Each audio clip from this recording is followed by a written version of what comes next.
Eu acho que eu botei. Não sei usar isso aqui direito, não. Botei. Já apareceu aqui que tá gravando. Então tá ótimo. Pessoal, vamos lá. Primeiro, antes de falar sobre direitos humanos, a ideia de direitos humanos, eu vou falar hoje, o tema de hoje é as dimensões dos direitos humanos. Vamos entender o seguinte, antes de falar de direitos humanos, o que é direito? Claramente, você deve pensar, direito? O que é direito? A gente vai ter essa ideia de novo, a gente já teve introdução ao estudo do direito, ou noções de direitos humanos, de direitos, não sei como é que chamava a disciplina de vocês, porque mudou o nome em relação à época que eu fazia, mas a ideia do direito é o seguinte, entender o que é o direito. O direito é um conjunto de normas jurídicas que tem por objetivo regular o comportamento social e garantir a paz na sociedade. Ele é um conjunto de normas jurídicas. Nós sabemos que a gente tem normas morais, a gente tem normas de conduta moral, só que o direito ele se baseia num conjunto de normas jurídicas. Essas normas jurídicas, eu estou dando só um parecer geral para entrar em direitos humanos. Essas normas jurídicas, pela teoria da pirâmide de Kelsen, ela sofre uma hierarquia. Como assim? Ela se estrutura em forma de pirâmide. Esse conhecimento, inclusive, apesar de vocês ainda terem tido essa ideia de pirâmide de Kelsen, há vários doutrinadores que entendem que já está ultrapassado. Uma pergunta, parece meio boba, mas eu preciso saber. Vocês entendem o que é doutrinador? Alguém não entende? Porque é uma coisa que os professores vão falando que eles nunca param para explicar e muita gente avança sem saber. Vocês entendem quando a gente fala de doutrina majoritária, doutrina minoritária, doutrinador, essa ideia? Vocês entendem o que é isso? Se só uns der um parecer já ajuda. Eu nunca parei para poder pensar, então acho que não sei. Ótimo, Maria. Então aquilo que eu falei, Maria, não tem obrigação de saber. E por que eu estou falando isso?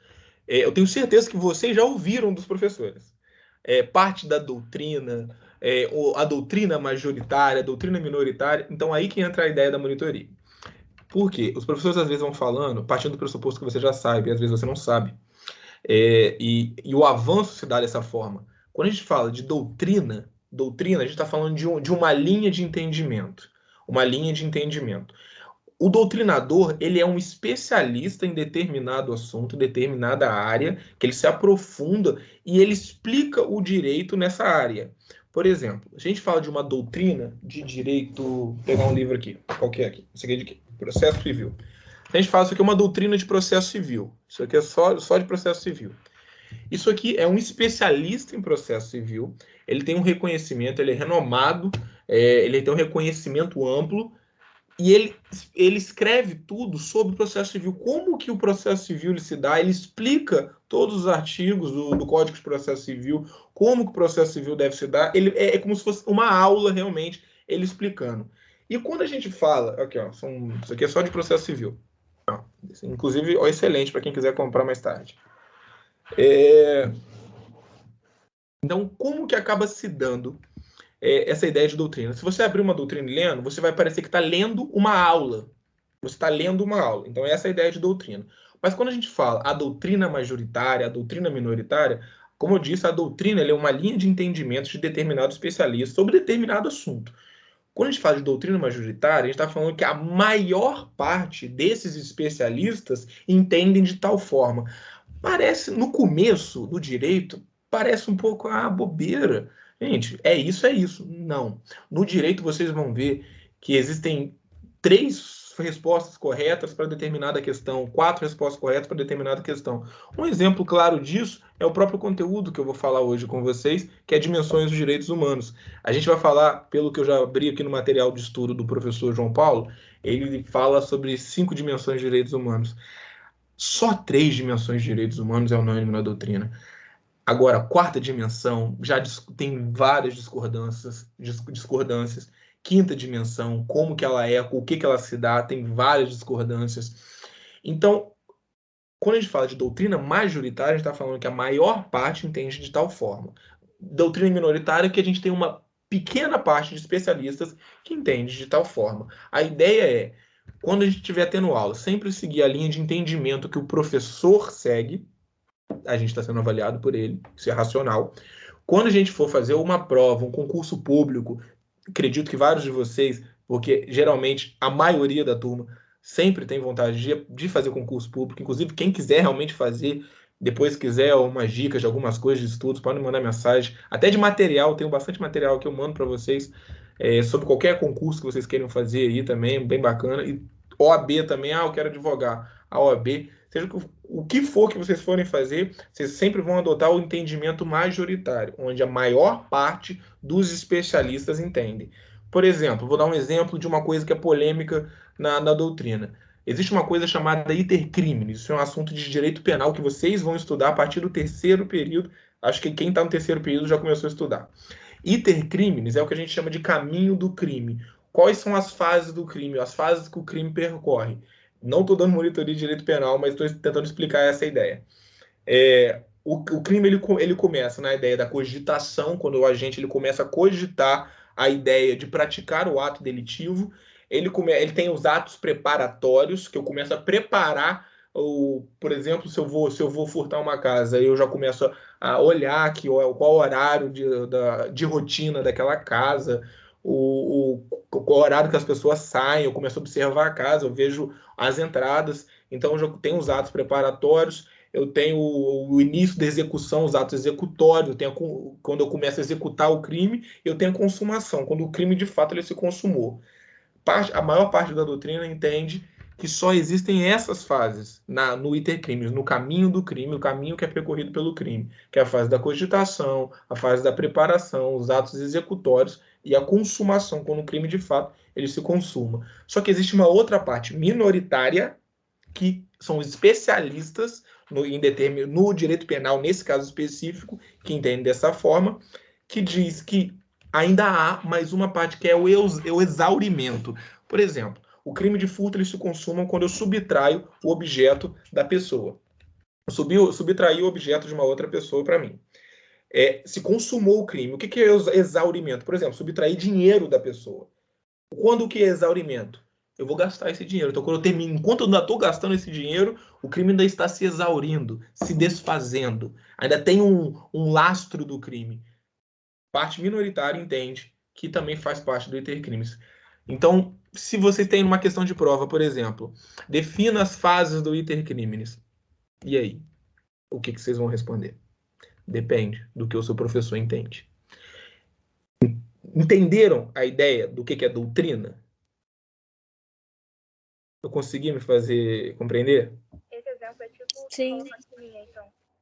Desculpa, Maria, o seu microfone saiu baixo. Eu ouvi o sim da Tamires, mas o da Maria saiu baixinho. Tá, esse exemplo que você deu é tipo o que rola com a quininha, então.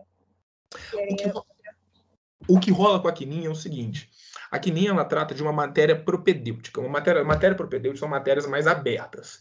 São matérias que a gente não vai falar que, por exemplo, a resposta é A, a resposta é B, a resposta é C. Eu tenho que discorrer sobre um assunto com uma visão muito subjetiva. Ali é a forma mais clara de demonstrar a ideia das ciências humanas, a ideia da quininha. A quininha da aula de antropologia jurídica. A gente fala do multiculturalismo, a gente fala da diversidade, a gente fala da identidade do brasileiro, só que é uma coisa muito aberta. A ideia ali com a aula dela é você de fato compreender a visão que ela quer te apresentar. Ela não entra na parte de doutrina, porque doutrina a gente está falando de ciências técnicas, são coisas do direito. Do direito. Ela tem uma coisa, uma matéria mais geral. Ela não tem uma matéria técnica. Ela tem uma matéria mais aberta, como eu disse, propedêutica. Então, quando ela apresenta multiculturalismo, diversidade cultural, identidade de cultura, essa ideia toda, a visão do outro, Emmanuel Levinas, esqueci o outro nome do outro autor que ela fala muito, mas de qualquer forma. A ideia dela é que é uma área muito aberta para falar. Só que não quer dizer de doutrina majoritária ou doutrina minoritária. Porque ali, por mais que o assunto seja aberto, o assunto seja subjetivo, a gente não está falando de uma ciência técnica. E quando a gente fala de doutrina, a gente está falando de um entendimento técnico. Por exemplo, doutrina de direito penal. O direito penal ele é palpável. O direito penal, não só o que está aqui, mas, por exemplo, a gente tem aqui, ó, tá todo rasgado, coitado do meu Vladimir. Tem aqui no Código Penal, está bem claro aqui, por exemplo, o direito penal não se limita ao Código Penal. Mas, por exemplo, aqui, ó, tá aqui, isso aqui é técnico, isso aqui tá para quem quiser ver, isso aqui é o Código Penal, tá rasgadinho. Não vou nem fechar. Mas quando a gente tem uma linha de explicação, de entendimento sobre isso, a gente está falando de doutrina. Agora, quando a gente vai falar de um assunto de antropologia, a ideia do vamos entender qual é o pensamento humano, a gente está falando de uma coisa muito mais aberta que foge de uma ciência técnica. Você conseguiu entender, Maria? Consegui. Deu para entender essa ideia de que a doutrina está falando de conhecimento técnico. Você, por exemplo, vai achar doutrina de direito penal, você vai achar doutrina de direito civil, você vai achar doutrina de processo penal, de direito tributário. Você não vai achar doutrina de sociologia. Você vai achar autores, sociólogos e autores que falam sobre sociologia. Só que não doutrina de sociologia. Entendeu? Entendi. Então, beleza, vamos seguindo. Então, quando a gente está falando aí voltando ao ponto que eu parei para explicar a doutrina, que foi necessário. Quando a gente fala da pirâmide de Kelsen, parte da doutrina, agora de uma forma mais clara, entendendo o que eu quero dizer, já entende que o entendimento, já entende que essa visão de que o ordenamento jurídico ele se estrutura em forma de pirâmide, em que há uma hierarquia direta das normas jurídicas, está superado. Que a ideia não é essa mais. Só que a gente sempre é necessário entender a ideia da pirâmide do ordenamento jurídico, em que a gente tem a Constituição Federal acima de todas as outras normas, a gente tem as leis complementares, na verdade não é nem a Constituição Federal, mas o bloco de constitucionalidade. Mais para frente eu aprofundo em relação a isso. A gente tem a Constituição Federal, as leis complementares, que são leis que complementam assuntos que a Constituição abordou de forma muito aberta. Por exemplo, a Constituição falou de determinado assunto e diz assim, quando fala, por exemplo, da greve do servidor público. O servidor público tem direito à greve, que se dará nos termos da lei. Então deixou aberto. Como que a greve do servidor público vai se dar? Não sabe. A lei vai dizer, e que lei é essa? Uma lei complementar, que ela vai complementar um assunto que a Constituição introduziu. Abaixo da lei complementar, a gente tem as leis ordinárias. E quais são as leis ordinárias? A gente vai por exclusão. A lei ordinária é qualquer lei que não é lei complementar. E como é que eu vou saber se uma lei é complementar, se uma lei é ordinária? A lei complementar está escrito lei complementar. Faça assim. Quando você vai ver uma lei complementar, você vai ver lei complementar tal, tal, tal. Se tiver só escrito lei tal, tal, tal, não é lei complementar, é lei ordinária. Abaixo das leis ordinárias, a gente tem aí tem a noção de decreto, tem outras coisas. Mas, enfim, a ideia isso é uma estrutura que entende que o ordenamento jurídico ele é composto, ele se estrutura, aliás, em forma de pirâmide. A norma superior é sempre mais importante, ela deve prevalecer sobre a norma inferior. O entendimento hoje em dia é que isso já está quebrado, que na verdade o sistema jurídico, o ordenamento jurídico, ele se estrutura em forma de sistema solar, em que a gente tem a Constituição no meio, que ele é o Sol, irradia por todo o ordenamento jurídico, e a gente tem os planetas, que são as outras partes, as outras normas do nosso ordenamento jurídico. No que muda isso? Muda que, por exemplo, não necessariamente uma lei federal, a gente tem uma lei federal acima, vai prevalecer sobre uma lei estadual, não necessariamente uma lei complementar vai ser mais importante do que uma lei ordinária e vai prevalecer em caso de contradição. Por exemplo, a gente entende que a lei federal ela é superior a uma lei estadual. A lei que deve regular, por exemplo, a questão dos policiais militares é uma lei estadual. Não cabe à lei federal falar sobre assunto de polícia militar. Então, se a gente tem uma contradição da lei federal com a lei estadual vai prevalecer, para você ver como é que quebra essa ideia da pirâmide. Mas, enfim, por que eu falei isso? Vocês repararam que eu falei da Constituição, mas aí que tá, eu não falei dos direitos humanos. Então, onde que os direitos humanos entram? Então, quer dizer que nós não temos os direitos humanos? E o que são esses tais de direitos humanos? Os direitos humanos, de uma forma geral, são direitos que ao longo da história se entendeu que são direitos que eles são intranscendentes à condição humana. A partir da hora que você é uma pessoa, que você é um ser humano, você é possuidor, você é detentor de direitos humanos. E os direitos humanos, o entendimento sobre eles é que eles existem e eles te abraçam independente do ordenamento jurídico de onde você vai estar inserido. Ainda que o seu ordenamento jurídico não preveja direito à vida, direito à liberdade, direito à dignidade, você tem esses direitos, porque entende-se que os direitos humanos eles transcendem a condição humana. Eles são extremamente associados à ideia de você, pelo simples fato de você existir. Não pode uma Constituição, que a gente entende como a lei maior, não pode uma Constituição ferir direitos humanos. E por que surge essa ideia de direitos humanos? Qual que é a necessidade de ter um direito que vai além do que o nosso ordenamento jurídico pode dispor?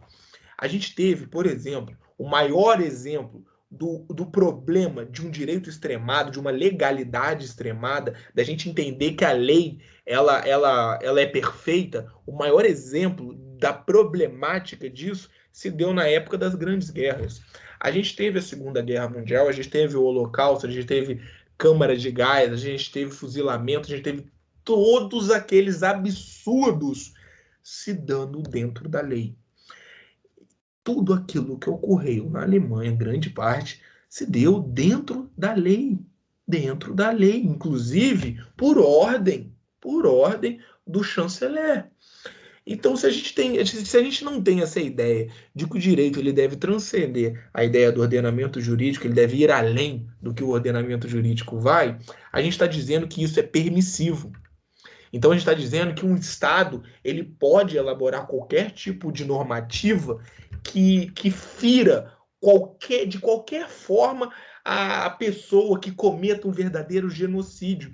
Então, com essa ideia, com a ideia de vedar essas situações, impedir, reprimir caso isso ocorra, então o direito ele começou a ter um caráter a ter um caráter globalizado, que inclusive vocês vão estudar bastante isso com o João Paulo, na ideia do direito internacional. Direito internacional. A gente não tem realmente uma Constituição mundial. A gente não tem uma Constituição mundial. Só que nós temos determinados direitos que eles transcendem a ideia do Estado. E esses direitos, de uma forma assim, geral, os mais importantes dele, que independem de qualquer previsão, são os direitos humanos. Que aí, quais são eles, a gente vai ver agora. Até o momento, eu estou rápido demais, vocês conseguiram entender a ideia dos direitos humanos, que mesmo que a Constituição não preveja, eles ainda assim vão existir. Eu fui claro? Alguém tem alguma dúvida? Não, entendi. Foi claro, sim. Foi claro. Tá perfeito, pode continuar. Que ótimo. Obrigado. Então, vamos lá. Só que deve surgir uma dúvida. Eu acabei de falar que independe de previsão constitucional, certo? Previsão legal, previsão constitucional, independe. Os direitos humanos eles vão existir ainda assim. Só que, se vocês já viram uma Constituição, vou abrir aqui agora a Constituição, eu vou ver aqui no artigo, por exemplo, artigo 5º, nosso famoso artigo 5º da Constituição. O artigo 5º da Constituição está dizendo o seguinte: todos são iguais perante a lei, sem distinção de qualquer natureza, garantindo-se aos brasileiros e aos estrangeiros residentes no país a inviolabilidade do direito à vida, à liberdade, à igualdade, à segurança e à propriedade nos termos seguintes. Então, a gente tá vendo aqui que tem previsão na Constituição. Tem previsão na Constituição. Isso desfaz a característica de direitos humanos? Não. Não. A ideia dos direitos humanos é que eu poderia rasgar o artigo 5º da Constituição e ainda assim eles existiriam. Não é porque eu não tenho uma previsão garantindo o direito à vida que você não tem o direito à vida. Claro, a gente tem uma melhor proteção se o nosso Estado ele adere de uma forma expressa, na sua lei maior, esse direito. Só que independe dessa previsão. E a gente vai fazer agora, falando sobre a previsão constitucional dos direitos humanos, uma diferenciação de direitos humanos e direitos fundamentais da pessoa humana.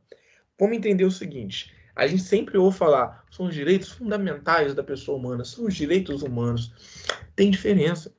Tem diferença. E é justamente isso. Quando a gente fala de direitos humanos, eles são gerais, independente de previsão legal ou constitucional. Só que quando a gente fala de direitos fundamentais da pessoa humana, são direitos humanos que foram positivados. Vocês já estudaram positivismo jurídico? O que é a ideia de positivar algo? Alguém tem alguma dúvida em relação em relação a isso, quando eu falo positivar algo, positivismo jurídico? Vocês têm alguma dúvida em relação a isso? Não. Ótimo, Jamila. Para mim também não. Perfeito. Perguntando, mesmo ponto da ideia da doutrina, porque às vezes a gente pensa assim, mas lógico que eu sei o que é isso. Só que às vezes a gente avança sem saber. E é o conhecimento básico. Não, É o conhecimento vamos combinar assim, ó. Pode seguir, na hora que alguém tiver dúvida, a gente levanta a mão para você não ficar preocupado. Então E tá aí, ótimo. você falando, eu pelo menos assim, você falando direto, eu não me perco. Não, tá ótimo. Se parar Tá? para ficar 5 minutos em outro assunto, às vezes confunde um pouco, né? Tá ótimo, já tá ajudando muito. Que ótimo, Jamila, fico feliz. Adorei lá sobre as leis ordinárias, porque eu ainda tinha dúvida, agora eu entendi. É por isso que eu acho necessário sempre a gente voltar. E, gente, acredite, o conhecimento ele se dá em forma de escada. Se a gente deixa de aprender uma coisa aqui agora, lá na frente isso vai fazer falta. E isso faz. E muito. Então, o conhecimento básico, ele é o mais importante possível. A gente avança, a gente estuda economia política, a gente estuda aí todo o direito constitucional, a gente ouve direto Estado democrático de direito, a gente não sabe o que é um Estado democrático de direito. Tem gente que às vezes a gente confunde Estado, a ideia do Estado, da nação, com o Estado do Rio de Janeiro. A gente faz muita confusão que se isso não for sanado no começo do curso, a gente vai carregar isso, e acredite, carrega na minha turma, eu estou no 6º período, a gente vê cada coisa absurda. Eu respondo com paz de espírito que certamente quem tiver um destaque na turma de vocês, assim, quem realmente souber um pouco mais, o aluno que for um pouco mais aplicado na turma de vocês, sabe mais do que muitos alunos da minha turma. Não menosprezando ninguém, só que o problema é que se a gente arrasta o mau conhecimento, é igual você não aprendeu fração seja na 7ª série, e no primeiro ano, segundo ano, tudo que você vai fazer em matemática depende de fração. Então, essa é a ideia. Então, qualquer dúvida, isso serve para todos. Levanta a mão. Pode sair atropelando, falando, não tem problema algum. Não fiquem acuados. Eu sei que mesmo falando isso, acabam ficando acuados de fazer pergunta. Mas não fiquem, podem falar a qualquer momento. Seguindo. Quando a gente fala de direitos fundamentais da pessoa humana, direitos humanos, direitos fundamentais da pessoa humana, às vezes as pessoas falam junto, como se fossem sinônimos. Quase. Os direitos fundamentais da pessoa humana são direitos humanos que eles foram positivados. Pode ser que eu tenha direito humano que ele não está positivado na Constituição. E os direitos que são tidos como direitos humanos positivados em uma Constituição, eles são relativos de Estado para Estado. Nossa, meu vadimeco tá um caco. Ele tá caindo aqui, tô até preocupado. Eles são relativos de Estado para Estado. Vocês querem ver uma coisa, que é uma curiosidade, que a gente pensa até um pouco absurdo? Quando a gente fala, isso a gente vai ver depois na segunda geração dos direitos humanos, que eu já vou falar já. Quando a gente fala que o Estado ele prevê algum direito fundamental da pessoa humana, ele, ao mesmo tempo que ele está dizendo que você tem um direito, ele está dizendo que ele tem a obrigação de viabilizar esse direito, de garantir esse direito. Então, se eu digo que a pessoa tem direito à vida, eu estou dizendo, ao mesmo tempo que você tem direito à vida, e eu, Estado, tenho a obrigação de garantir o seu direito à vida, de proteger o seu direito à vida. Uma curiosidade para vocês verem como que os direitos que são positivados na Constituição às vezes afastam a ideia dos direitos humanos. A França, se não me engano, está até hoje, se não está até hoje, até pouco tempo, prevê o direito à felicidade na Constituição. O direito à felicidade. Então, olha que coisa delicada. a felicidade, que na verdade a felicidade, ninguém é feliz, a gente está feliz em determinados, a gente tem momentos felizes. Então quer dizer que se eu não for feliz, quer dizer que o Estado não está cumprindo o seu papel? Olha que delicado você fazer a previsão de determinada coisa na Constituição. Porque ao mesmo tempo que eu te dou a liberdade, e nesse sentido, eu estou me dando a obrigação de garanti-la. Então, se eu boto o direito à felicidade, eu estou dizendo ao mesmo tempo que eu tenho o dever de garantir a sua felicidade, o que qualquer um sabe que é impossível. Agora, entrando na ideia da dimensão dos direitos humanos. Eu até abri o material aqui do professor, e já falei isso antes, torno a falar, o material do João Paulo é perfeito. O material de estudo dele é perfeito. Não estou dizendo que a aula dele não é. A aula dele é muito boa. Mas o material dele é perfeito. Então, se querem estudar para a prova, querem estudar alguma coisa dele, estuda pelo material de estudos dele. Vocês não precisam nem abrir a aula. As questões dele são praticamente extraídas de copia e cola do material de estudo. Então, tá tudo sempre no material de estudo, tudo sobre o material de estudo dele. Quem não sabe do material de estudo dele, tá sempre no NEAD. A ideia dos direitos humanos, o surgimento, fala rapidamente, não vou aprofundar tanto para não ficar monótono e nem prolixo, a ideia de como que os direitos humanos eles surgiram. Eles surgiram na época das revoluções.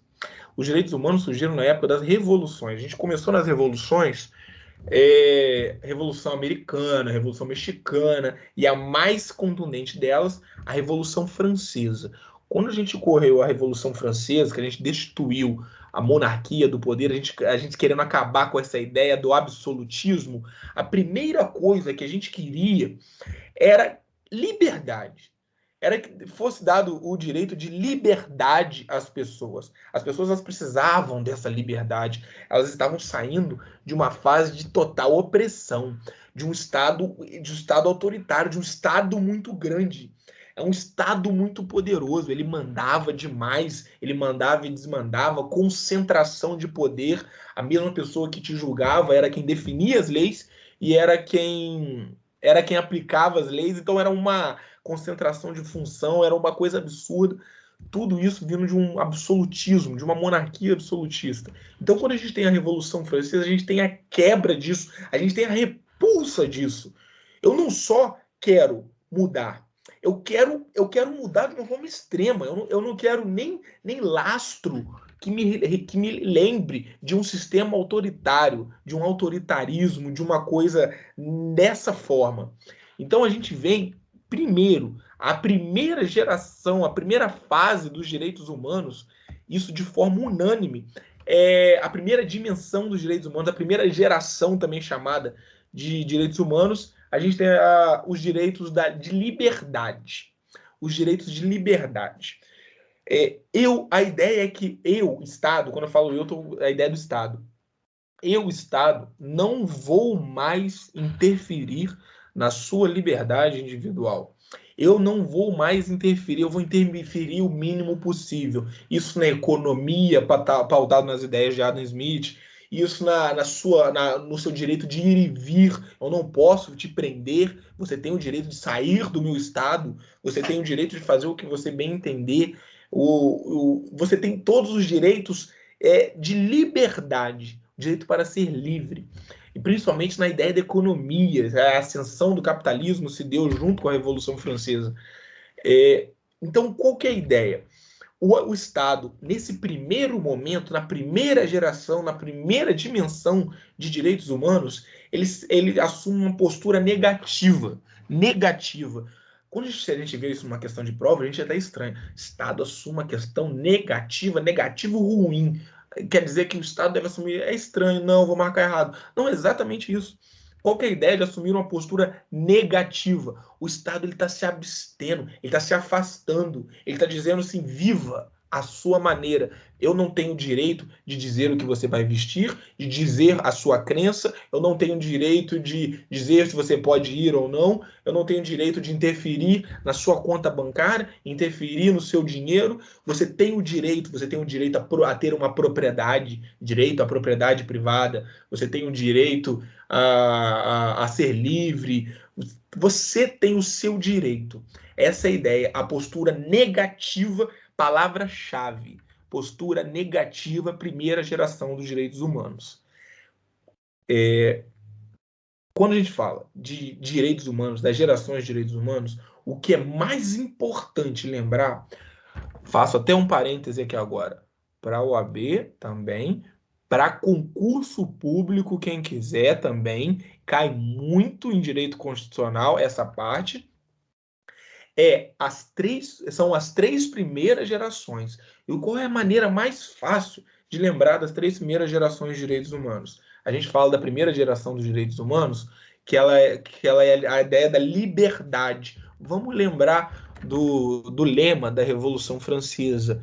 Não falo francês, muito menos sei o sotaque ou a dicção, mas como é que é? Liberté, égalité, fraternité. Liberdade, igualdade e fraternidade. Então vamos lá. Primeira geração, igualdade. Não, perdão, liberdade. Primeira geração, liberdade. Deixar as pessoas serem da forma que são e fazerem o que quiser. A ideia é não fazer o que quiser no sentido de abolicionismo penal, não existia direito, não. Fazer o que quiser, desde que a sua liberdade não interfira na liberdade do outro, que inclusive é o entendimento atual. Essa é a ideia de uma postura negativa do Estado. O Estado se abstém de fazer qualquer coisa que interfira na sua liberdade. Primeira geração dos direitos humanos. Sempre lembra da palavra liberdade. A segunda dimensão dos direitos humanos, segunda geração dos direitos humanos, a segunda fase dos direitos humanos. Por que eu falo em várias palavras? Porque vocês podem ser cobrados tanto por geração dos direitos humanos, quanto por dimensão dos direitos humanos, quanto por fase dos direitos humanos. Então não se prendam a palavras chiques. Entendam, não gravem. Quando a gente fala então da segunda dimensão dos direitos humanos, aí a gente começou a observar que uma postura totalmente negativa do Estado, ela é ruim. Por quê? Porque ela acaba contribuindo fortemente por muitas desigualdades sociais. Se o Estado se abstém de uma forma total, a sociedade ela está sendo autorregulada. Ela está sendo autorregulada. Então ele não pode se abster demais.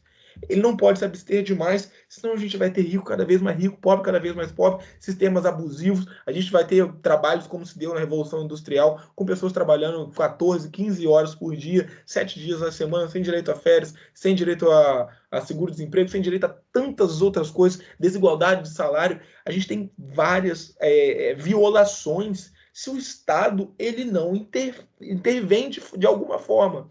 Então, a ideia da segunda geração dos direitos humanos vem no segundo lema da Revolução Francesa, que é a igualdade. A igualdade. Então, olha só, primeiro eu me abstenho. Só que agora eu tenho que garantir uma igualdade social. Uma igualdade social. Uma igualdade que eu diria que se equivale muito mais à equidade. Igualdade é justamente você vê apenas os iguais, a ideia da igualdade formal. Só que a gente está falando de uma igualdade material. O que é igualdade material? É que, de fato, eu promovo essa igualdade. E como que eu vou promover a igualdade? Por exemplo, eu vou dar um Bolsa Família de R$200 para o mendigo da esquina e um Bolsa Família de R$200 para o Abravanel Silvio Santos. Isso é igualdade? Tratar todos realmente de uma forma igual?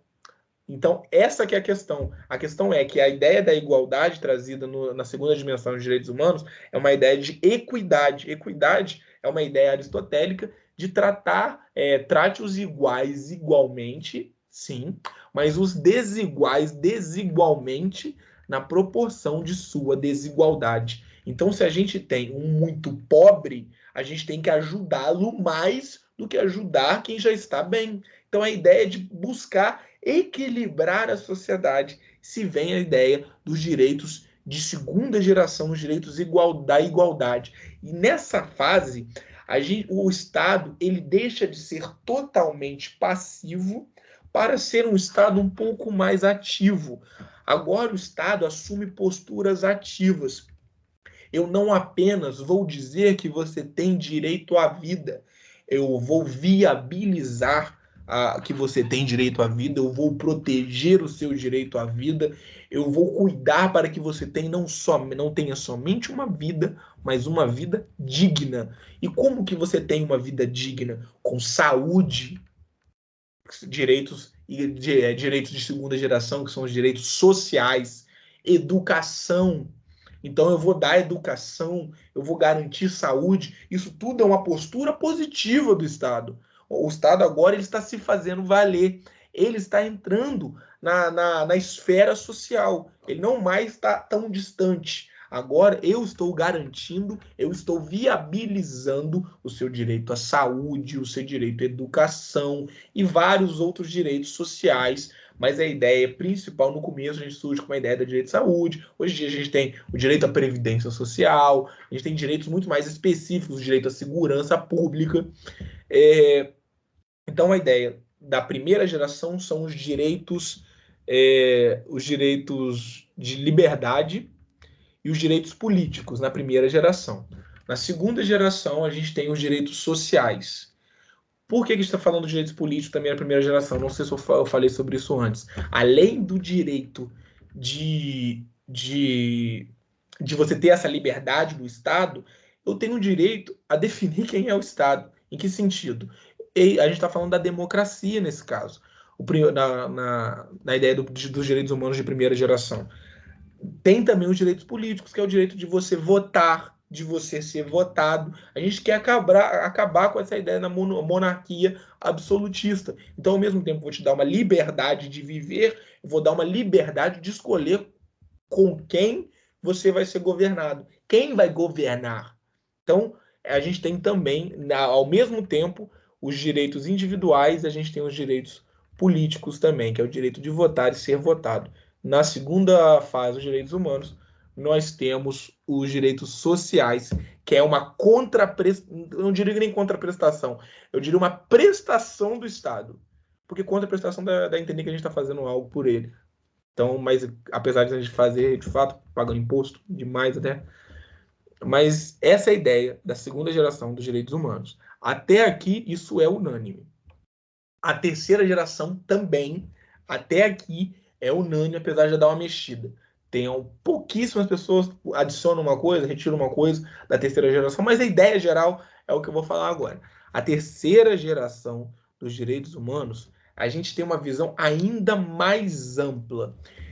Eu não só vou dar liberdade, eu não só vou garantir direitos sociais, direitos para todos, como eu também vou garantir o que a gente chama de direitos difusos e coletivos.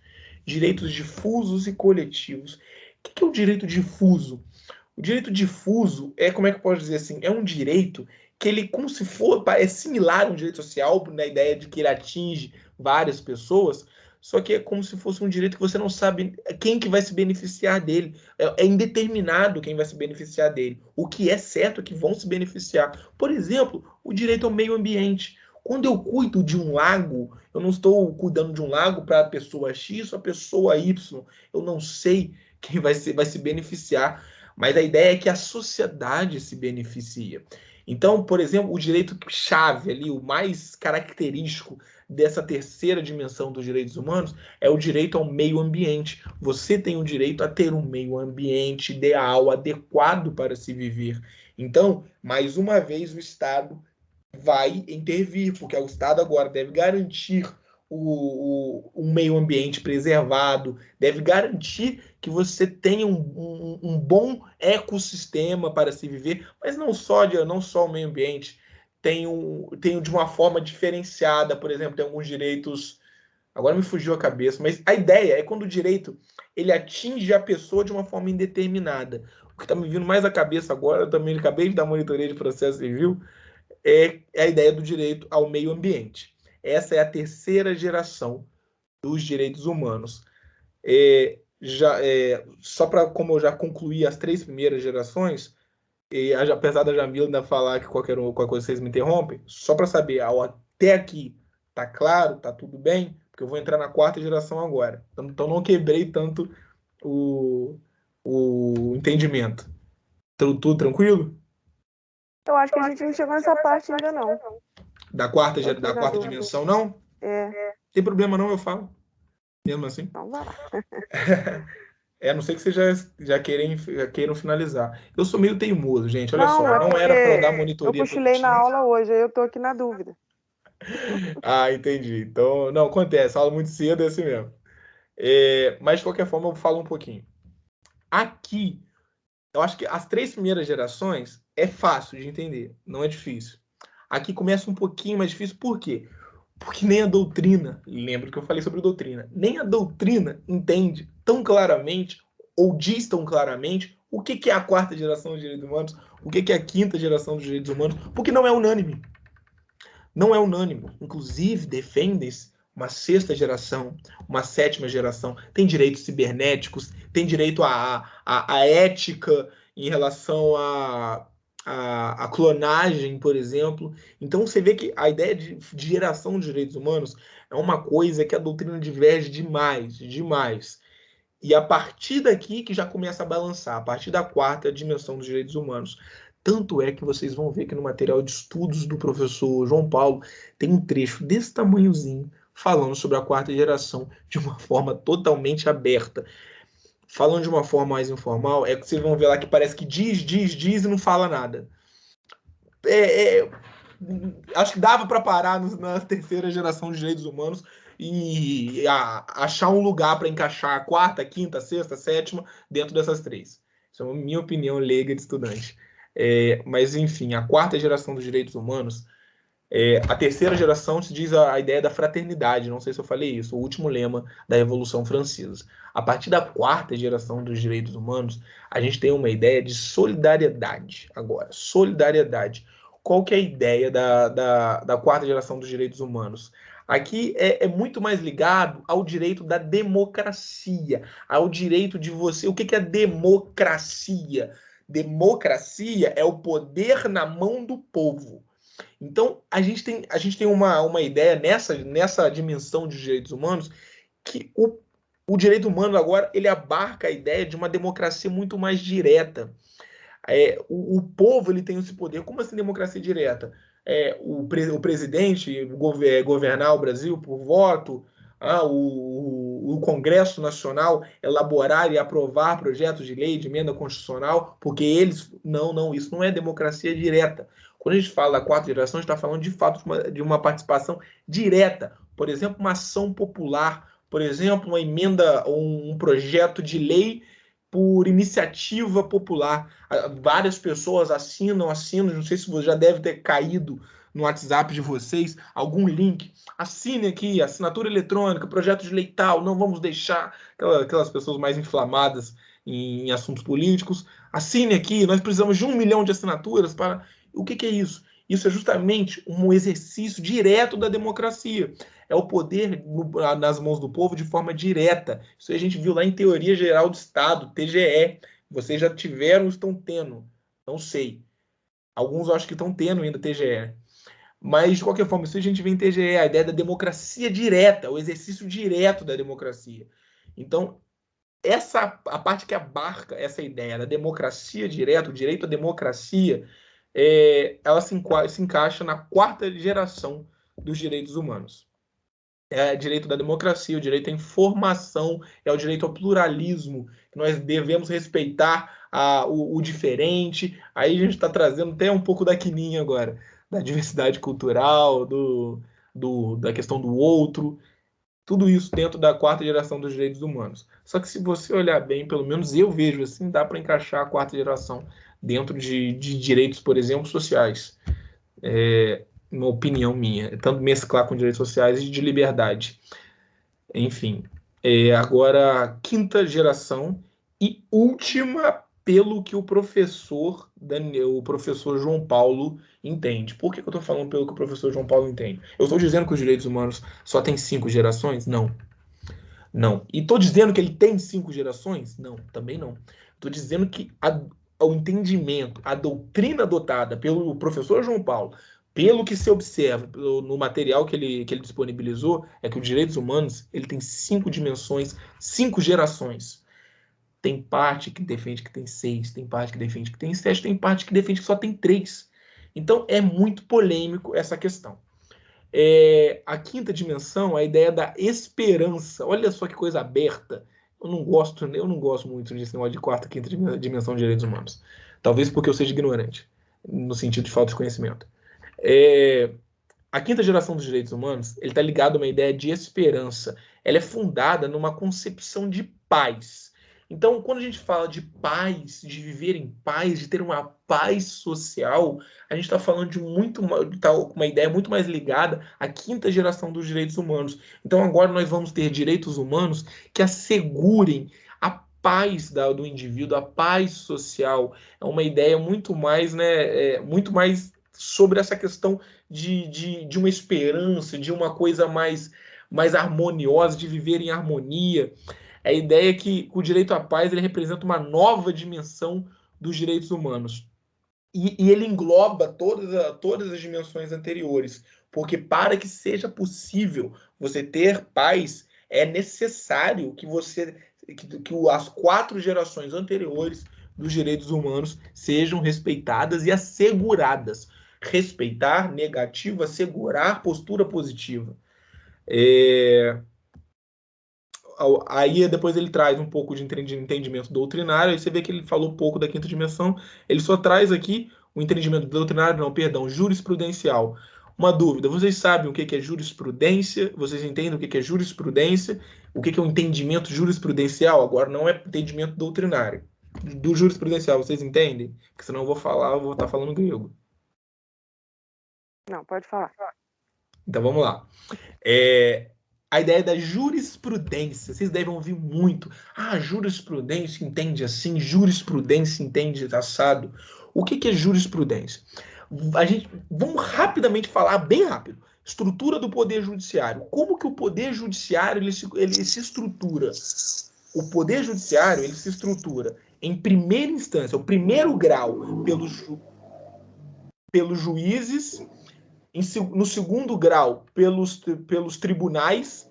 Então, olha só, em primeira instância, nós temos as varas, os juízes. Quando a gente fala assim, ele é juiz, ele é de primeira instância, é o primeiro nível do Poder Judiciário, é o primeiro grau do Poder Judiciário. Poder Judiciário, gente, vamos de uma forma mais beabá ainda. O Poder Judiciário é um dos poderes do nosso Estado, que ele é o poder responsável tem a função principal da jurisdição. O que é jurisdição? Dizer quem tem o direito. Quando a gente tem um conflito na sociedade, quando algo está saindo da harmonia, nós apresentamos esse problema ao Poder Judiciário. E o Poder Judiciário, ele, em primeiro grau, em primeira instância, ele vai abraçar o seu problema. A regra é que ele vai pegar o seu problema e, em primeiro grau, ele vai dar uma solução para o seu problema. Não necessariamente a que você espera. Mas o Poder Judiciário, em primeira instância, ele é composto pelo juiz, por um juiz. Um juiz ele vai decidir o seu caso. Caso você discorde de alguma forma, ou você acredita que teve algum erro por aquele juiz, você pode recorrer para o segundo grau do Poder Judiciário, que ele é o tribunal. Agora, você não vai ser julgado por um juiz, mas por 3 desembargadores. Quando a gente fala de desembargador, a gente está falando de tribunal, não é mais juiz. Tribunal, quando a gente fala, foi votado no Tribunal de Justiça do Ceará, tribunal não é mais juiz. O juiz ele tá abaixo. No tribunal, a gente está falando de desembargador. Então, 3 desembargadores vão avaliar o mesmo caso que aquele juiz avaliou. E vamos supor que esses 3 desembargadores eles mantenham a decisão do juiz e você encontre algum erro no processo que você ainda quer continuar debatendo. Então, você ainda leva para mais um grau. Você vai levar agora para os tribunais superiores, STJ, tribunais superiores. Não tem STF ainda. O polêmico é STF que a gente ouve direto. STJ, TSE, a gente vai para os tribunais superiores. Nesses tribunais superiores, 5 ministros também não são juízes, também não são mais desembargadores. Agora são ministros. Esses 5 ministros vão avaliar a decisão dos 3 desembargadores. E caso você ainda ache que, mesmo na decisão dos ministros, ocorreu algum problema de constitucionalidade, a violação de algum princípio constitucional, alguma coisa, você ainda pode apresentar um recurso para o Supremo Tribunal Federal, que aí ele vai ser composto por 2 turmas de 5 ministros, mais o presidente do Supremo Tribunal Federal, ou seja, 11 ministros que vão votar o seu caso. Por que eu falei isso tudo para vocês, para falar sobre jurisprudência? O que é, então, a jurisprudência? A jurisprudência é um histórico de decisão dos tribunais. Tribunais. Eu falei para vocês que primeira instância é tribunal? Primeira instância não é tribunal. Primeira instância é vara. Primeira instância é juiz. Então, olha só. Olha a segunda instância. Tribunal. Vamos dar um exemplo aqui, nosso caso. Vamos botar. Primeira instância, vara de família. Segunda instância, Tribunal de Justiça do Estado do Rio de Janeiro. Desembargador votando. Terceira instância, Superior Tribunal de Justiça, o STJ.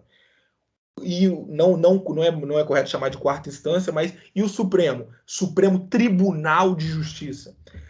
Eu não falo em tribunal na primeira, apesar das varas serem órgãos do tribunal.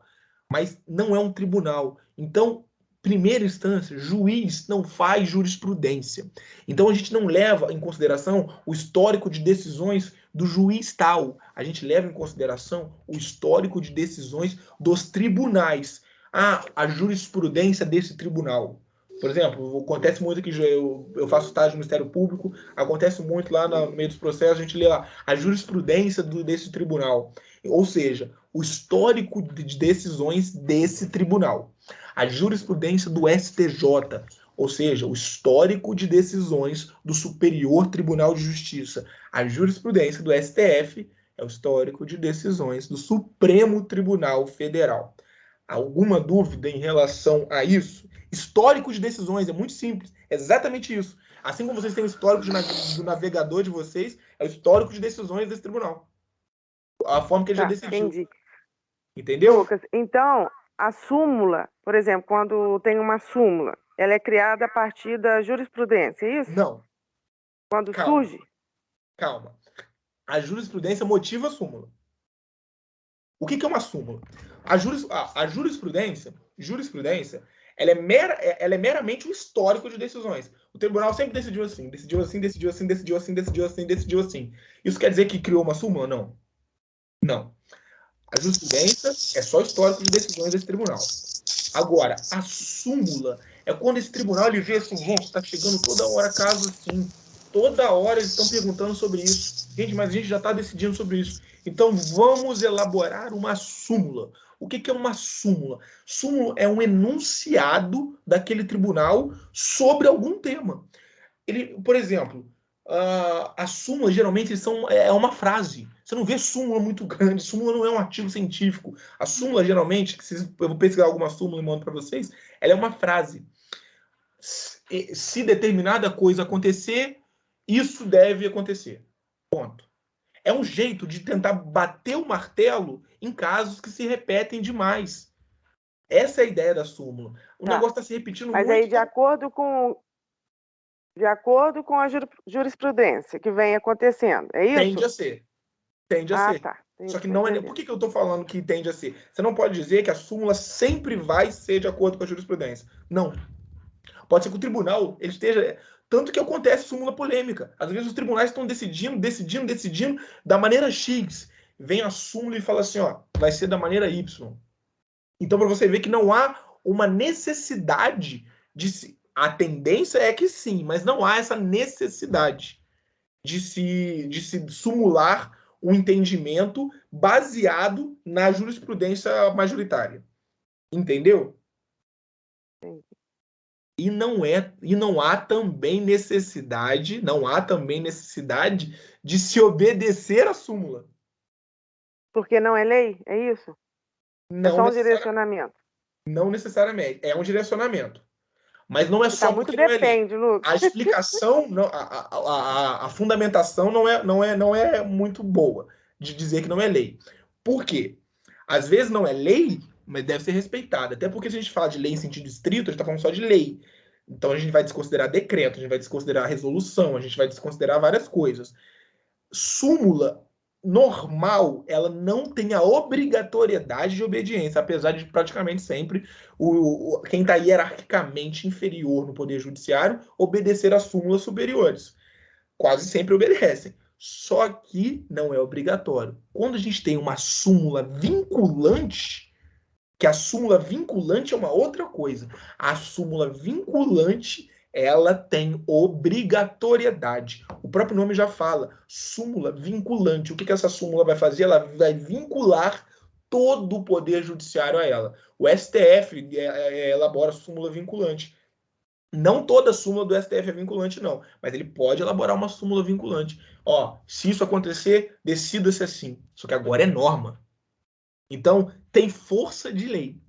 Então, deve obrigatoriamente ser respeitada uma súmula vinculante, não uma súmula normal. A súmula é um entendimento consolidado de um tribunal. Fui claro? Às vezes eu falo muito rápido. Sim, não, foi bom. Que bom. Então... Ô Lucas, posso fazer um pedido para o nosso próximo encontro? Claro. Não sei se é o desejo dos outros colegas, mas eu ainda preciso de um pouco mais de explicação e me aprofundar mais em decreto, em lei ordinária e essa aula. Aí você se prepara para o nosso próximo encontro para a gente falar um pouco disso? Um prazer. Então, tá essa bom. Noção básica de política e direito. Isso. Tá? Claro, um prazer. Sem problema algum. Explicar o que é um decreto, o que é uma resolução, Isso. Um decreto-lei, a ideia de um decreto autônomo, quem que faz o decreto, essas coisas, o que é uma lei, a diferença de uma lei. Por que a gente tem que entender quando a gente fala de lei, a gente tem que parar com essa coisa de a lei, a lei, a lei. A própria Constituição usa a palavra lei, às vezes, de forma errada. Lei, ela é um tipo de norma jurídica. O termo correto é norma jurídica. Lei é um tipo. Então, quer dizer, uma norma constitucional, ela não tem força? Tem até mais do que uma lei. Tem até mais do que uma lei. Então, a gente tem que se desprender dessa ideia de lei, lei, lei. Não se prenda à ideia de usar a palavra lei. Use a palavra lei quando for necessário usar ela, quando você de fato estiver se referindo a uma lei. Agora, quando você estiver se referindo a uma norma jurídica, use isso. Norma jurídica é amplo. Tanto é que existe um entendimento de lei em sentido estrito, ou seja, lei, e lei em sentido amplo, ou seja, emenda constitucional, decreto, qualquer coisa que tenha força de lei. Então, a gente generaliza, né? Cai tanto assim no coloquial que a gente já leva tudo, é lei. Lei. Entendeu? Tecnicamente, é errado dizer que a gente deve obediência apenas à lei. Só que é um tema tão polêmico que a própria Constituição tem caso aqui, eu não lembro qual, não vou lembrar qual inciso aqui, mas a Constituição tem um inciso que ela fala assim: a lei não retroagirá para atingir direito adquirido, negócio jurídico perfeito e coisa julgada. Não sei se já estudaram isso, não vou aprofundar para não confundir a cabeça de vocês. Eu fiz uma questão de concurso essa semana. Sobre isso? Você falou. Sobre isso. A lei não vai retroagir. Isso quer dizer que a emenda constitucional pode retroagir, então? Não.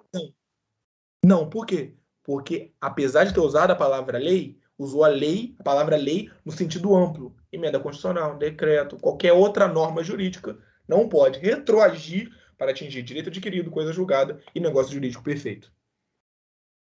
Entendi. Entendeu? Mas pode ficar tranquilo que eu elaboro sim. Tá.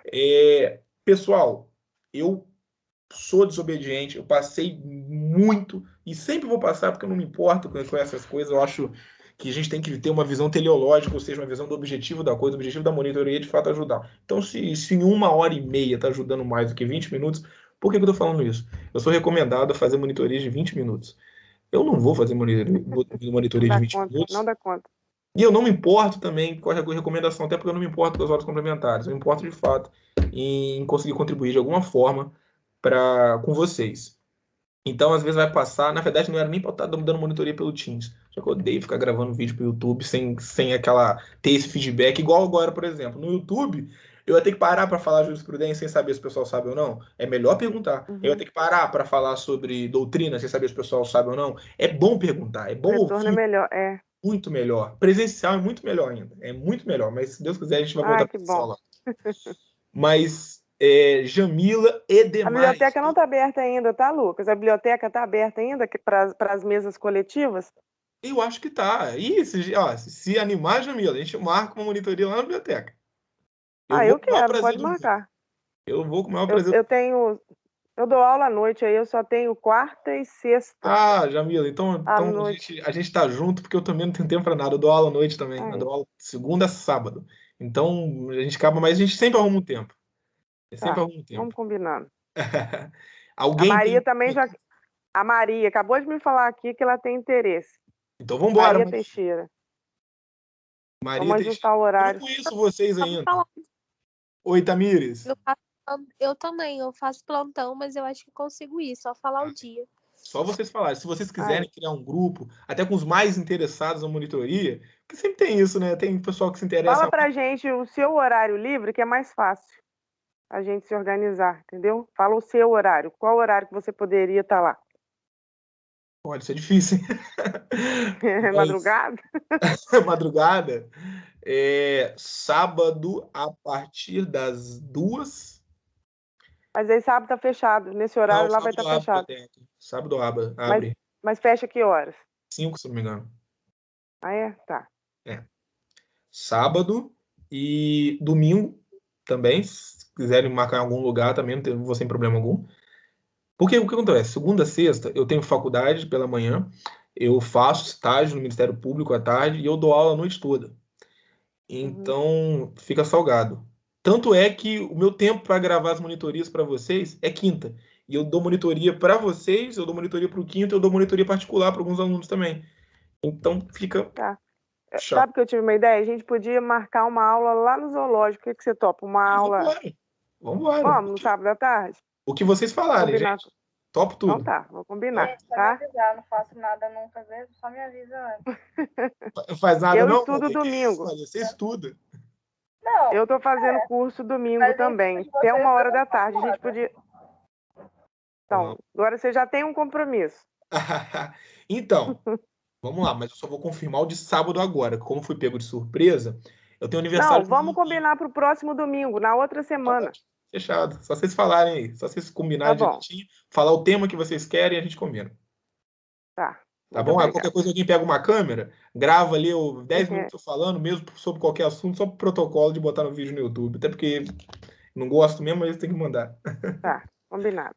Beleza? Jamila, Maria, Ana Silva, Tamires, Arielle, Dione, Priscila, Beatriz, Maria Sal. O que que tá aparecendo ali? Deixa eu ver. Maria Sal, só apareceu um sal pra mim. Carla, alguma dúvida? Não, pra mim tá tranquilo. Ajudou um pouquinho? Bastante. Ai, que bom. Ajudou.